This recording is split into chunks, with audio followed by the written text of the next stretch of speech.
സുരേഷ് ഗോപി എൻ്റെ പിന്നെ ശത്രുവൊന്നുമല്ല, അദ്ദേഹം ഒരു രാഷ്ട്രീയ പ്രതിയോഗി മാത്രമാണ്. അല്ല, ഇന്നലെ കഴിഞ്ഞ ദിവസം പാർലമെൻറ്റിൽ ഞാനിതെല്ലാം ഉന്നയിച്ച ശേഷം പുറത്തിറങ്ങിയിട്ട് വളരെ ഊഷ്മളതയോട് കൂടിയിട്ട് അദ്ദേഹം എന്നോട് സംസാരിക്കുകയും പെരുമാറുകയും ചെയ്തിരുന്നു. എനിക്ക് തോന്നുന്നു അദ്ദേഹം ഒരു നടനകലയിലുള്ള ഒരു വൈഭവം അദ്ദേഹം പ്രകടിപ്പിക്കുന്നതായിരിക്കാം. അദ്ദേഹത്തിന് ഭയങ്കരമായ ഒരു വീര്യമുണ്ട്, അല്ലെങ്കിൽ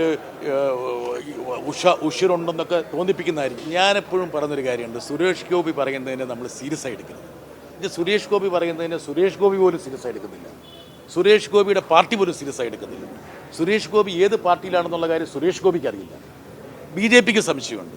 അങ്ങനെ ഒരു വ്യക്തി പറയുന്ന കാര്യത്തിൻ്റെ ഓരോ സൂക്ഷ്മതലങ്ങളും നമ്മൾ വിലയിരുത്തി അതിനെ നമ്മൾ എന്താ പറയുക തൂക്കി നോക്കുന്നതിൽ അർത്ഥമില്ല. പക്ഷേ എനിക്കൊരു അഭ്യർത്ഥനയുണ്ട്, അതായത് കാലിക രാഷ്ട്രീയത്തെക്കുറിച്ച് ജനപ്രതികൾ സംസാരിക്കുമ്പോൾ കുറേയും കൂടി സഭ്യമായിട്ട് അദ്ദേഹത്തിന് വേണേൽ അതിനോട് പ്രതികരിക്കാം.